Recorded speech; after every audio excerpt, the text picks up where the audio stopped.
Hello, it's so nice to be back again. I missed a week last week because I have started one of 8 classes that's going to help me become a chartered financial consultant. So if I disappear again over the next couple of weeks, it's because I'm hanging out with the fundamentals of financial planning, 900 pages that I have to get through in the next couple of months. And so just know it's in a good cause if I am not here spending time with you. It's so that I can be an even better version of myself as I show up here as an educator on YouTube. So I'm really, really excited to be doing this both for myself and for what I can then learn and share here on this platform. So thank you so much for being understanding. And I would love to hear from you in the comments. If you've gone back to school lately, if you're working on professional certifications, let me know what you're working on as well. I know everybody in this community just really is dedicated to lifelong learning and self-improvement and self-development. So I would love to hear what you're working on right now. So this month, what I've been doing kind of in the background as I've been doing some planning for videos for the upcoming year, as I've been studying and all of this good stuff, I've also been doing a little project on LinkedIn that some of you may have already seen if you're following me on LinkedIn, and I'll link to my profile down below if you want to follow along for the rest of the month for this. But basically what I've been doing is a low spend January. So I wanted to do this kind of as a behavioral finance experiment to see how many things that were like discretionary, so optional purchases, how many things could I do without during the month of January. And then I wanted to take that money that I saved by not buying those things and donate it to a couple of charities here in Austin and just do that as a fun experiment. So that's been a fun little project. Again, it got a little bit derailed because this course has been very time consuming, and so I haven't been doing as much with that project as I was hoping to, but it's been interesting nonetheless. So come follow me over on LinkedIn too if you want to see what else I'm not buying for the month of January. And at the end of the month, I will reveal which charities the money is going to. I always love giving to charities, and we have so many great charities here in Austin that I support anyway. So it's just a fun reason to do that. But one of the most powerful wealth habits that you can really ever practice is not budgeting more strictly or being more of a tightwad or doing without more things or feeling deprived or hustling harder. It's learning to pause. And this is a really underrated thing that I just don't see enough people talking about. And so we'll be talking more about this in the future, don't worry. But learning to pause before you take action. And this can be true both in your personal life, in any other area other than finance as well, whether that's health or relationships, communication, all of these different areas where it can be really helpful to just take a pause before you make a decision, or take a pause before you say something, or take a pause before you click purchase, or take a pause before, fill in the blank thing. Because it's that space in between the intention and the action that is so critical to just hold that space, have that pause, and be able to slow down the process. So in today's video, we're going to dive into why this is such a powerful practice to be able to take that pause before you buy things, specifically for the purposes of today's video. So the habit I want you to think about is creating space between the impulse and the action. Most spending, it's really interesting because one of the things that's actually been coming out of this course that I'm taking, and hats off to the American College of Financial Planning for the way they structured this course, because I'm already only in the second or third unit and of this course, and they're already talking about behavioral finance. So that's absolutely my wheelhouse. That's where I work. It's what we do here on YouTube. And so I'm so impressed that they're already talking about behavioral finance this early on in the course.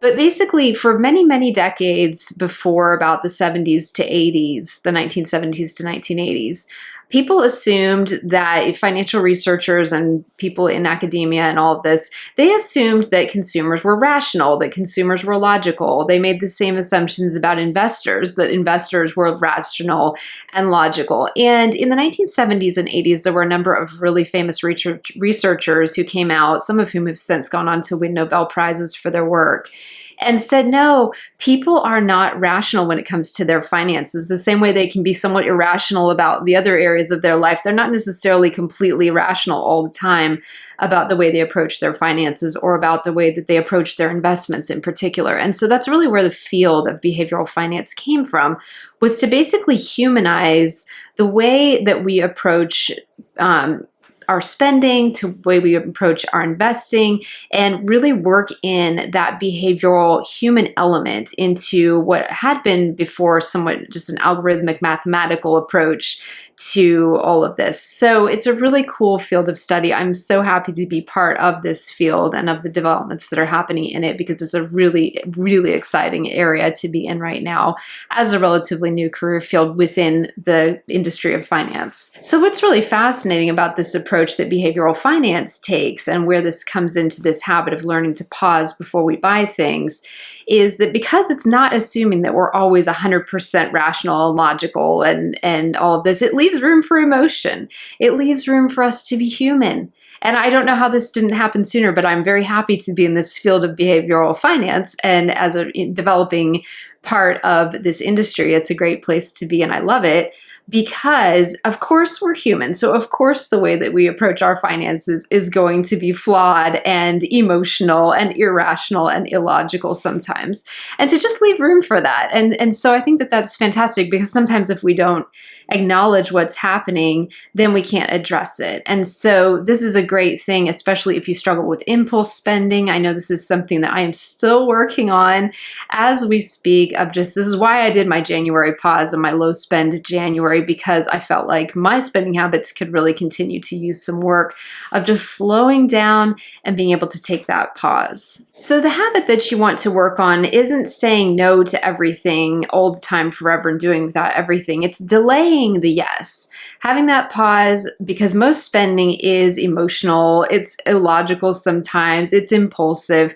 And so to delay that just a little bit, delay your yes and make sure that this is actually what you want. And I will say, one of the things I've noticed doing this low spend January challenge over on LinkedIn is that I think the marketing industry has really tapped into this. So I'm happy to see the finance industry is finally recognizing this as a thing, because I think the marketing industry probably knew this 50 or 60 years ago and has been tapping into it.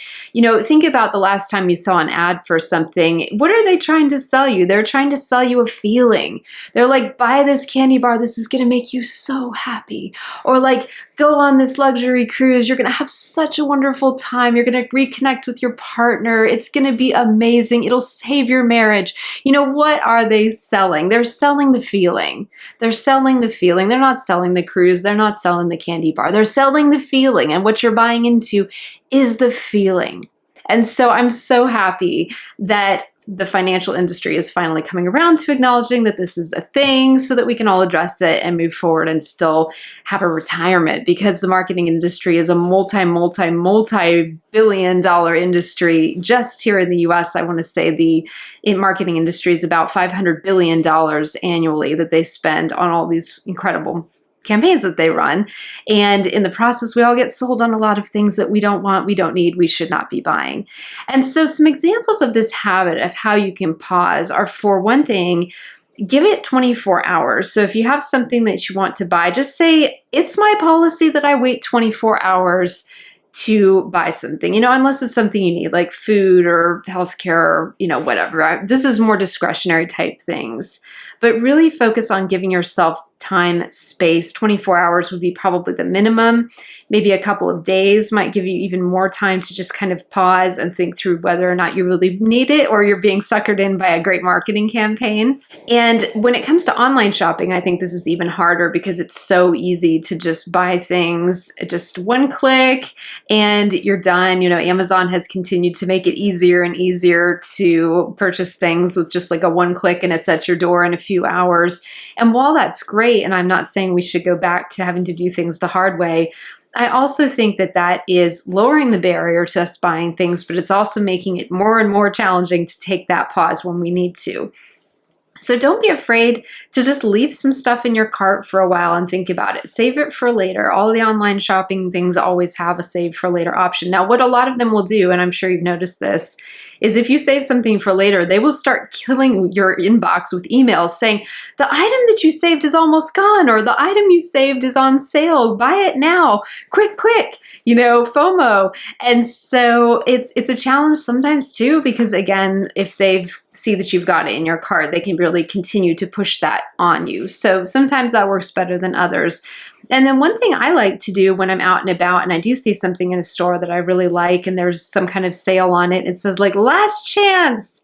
And I'm like, is it really the last chance? Let's think about this for a minute. These days you can practically find everything somewhere else, either at another store or online, or if you really did miss it, somebody's probably reselling it on eBay. You know what I mean? There's times to get this other ways. And so I will often just take pictures of things that I like when I'm out shopping. And if I see something I like, I will just take a picture of it. And then sometimes just taking a picture of it and having a little bit of that to take home with me is enough of an impetus to then be able to leave the item at the store rather than hauling it home with me. So that really helps.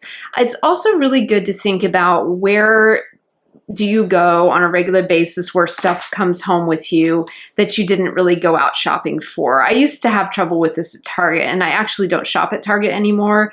And my budget thanks me, because honestly, there's so many little things at Target that you can just throw in your cart that are cute and they are fun. And again, it's the experience. It's selling you on just this nice, relaxing experience that can also kind of get expensive.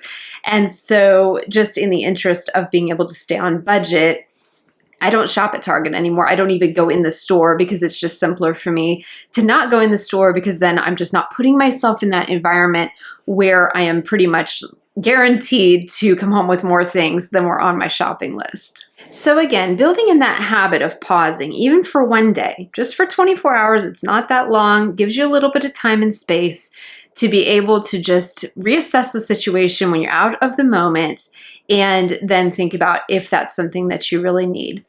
Now let's look at this from a behavioral finance angle. So there is some great research that's been done in this field by Nobel Prize winning author Daniel Kahneman, and he actually passed away about a year and a half ago, but he was one of the most respected basically fathers of behavioral economics and behavioral finance. And so really great book that he wrote. It's called Thinking Fast and Slow, and you better believe we will be doing a review on this. I'll put it up on screen and link to it in the description if you'd like to get a copy for yourself. And I thought I had a copy back here on my bookshelf. I could have sworn I had a copy. I don't know where it is, but anyway, I just ordered another one, and we'll do a review on that because it's a fantastic book.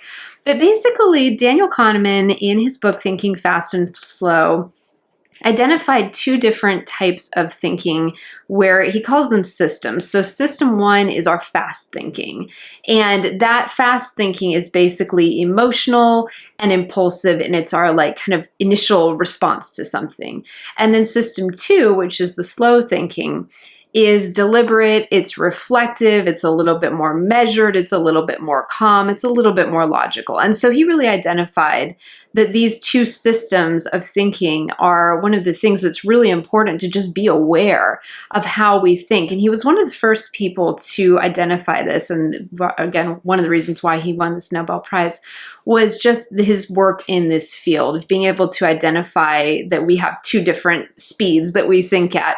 And that's why this pause is so helpful, is because if we can just recognize that our initial response to something is probably going to be very emotional, very intuitive, again, not bad, but it's not necessarily our most deliberate, our most calculated, our most considered approach. Think about the number of times you've done something impulsively and regretted it later.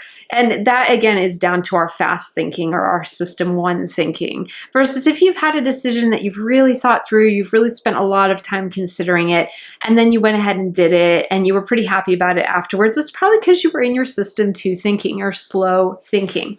And this comes in really, really handy when it comes to making financial decisions, because especially if you are an investor, it's very important to practice the system two or slow thinking rather than be making your investment decisions, whether to buy or sell, very much on that impulsive, irrational thing, especially if you're getting hit with a lot of headlines about the markets being down or, something, and watching everybody else sell out of some stock or some company or whatever. It's really helpful to just recognize that we have those two systems of thought in our minds, the fast and the slow, and be aware of which one we're in at the moment when we're making those really important, say, investment decisions. So the cool thing that happens after this is what you start to discover after after you have this habit in place of taking a pause before you buy something, and this is something I really saw during my low spend January, is that you'll get these different reactions to walking away from something. For me, a couple of the things I've noticed is I might leave something at the store and totally forget about it, in the next hour or two, and not even remember why I wanted it. Or it could be that I found something else that I like more, and because I didn't buy that thing, I have now got the money to buy this thing that's even better, or that fits my need even more, or that's cooler, or is going to make me even more satisfied because it's actually a better product. So it can be really helpful to just kind of observe your reactions as you practice this, as you start leaving things at the store, as you start saving things for later in your cart, because you may find that you actually didn't want it and you were just getting sucked in the moment to that marketing thing of like buying into that experience that they were selling. And then when you get out of that intense moment, out of that fast thinking, and you switch over to your slow thinking again, you're like, yeah, I mean, I didn't even really want that. That's not even something I really cared about at all. And it's just something about the marketing, or maybe you got a pushy salesperson at a store or something that you were just feeling pressured in the moment, or the marketing was giving you some FOMO. If it was like last chance, buy it now, only one left. How many times do you see this on retailers across the internet that says like selling quickly, only one left, or selling quickly, only two left? And so they do all these little gimmicks to be able to basically tap into your FOMO, tap into that fast thinking, and just get you to make an impulsive decision. And that's really what a lot of the marketing industry is to overcome the more rational, measured, calculated, reasonable side of your thought processes. So what I want you to take away from all this is, as you develop that habit of taking a pause before you buy something, once the immediate urge to buy it passes, then you will often be able to just completely walk away from it without any regret at all, and not even mind that you didn't buy it. And this can be extremely empowering if you do struggle with impulse spending, because that gives you the tools that you need to say, hey, in this moment, I'm, falling for a marketing campaign, or I'm coping with a pushy salesperson, or I'm getting FOMO, I'm in my fast thinking mode. Let me just slow down and pause, and then I'll come back to this later. And it's incredibly empowering just to really kind of put yourself back in the driver's seat of purchases, rather than feel like you're just being kind of like at the mercy of these very well-run, well-funded marketing campaigns whose sole job is to overcome any objections that you might have to giving them your money. So just keep that in mind. But that is really what I want you to remember from this, is this is going to be very empowering for you. So this habit really does quietly build wealth, because it helps you walk away from purchases that you might regret later. It builds that kind of muscle that you can continue to practice as you practice the pause, to the point where once you do it for another, couple of months, it'll just be a habit that's ingrained in you of saying, I wait 24 hours before I buy something.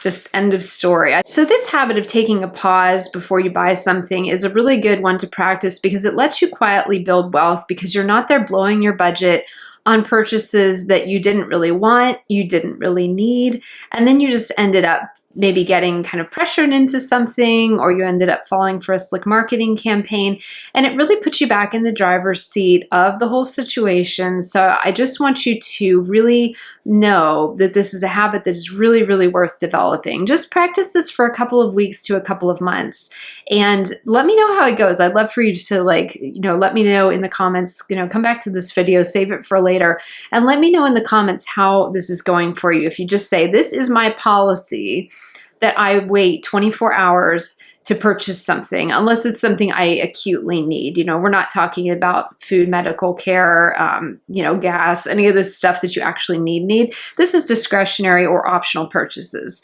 But just have it be your policy to wait 24 hours. What's the worst thing that can happen? Maybe somebody else will buy that thing and it will really be gone.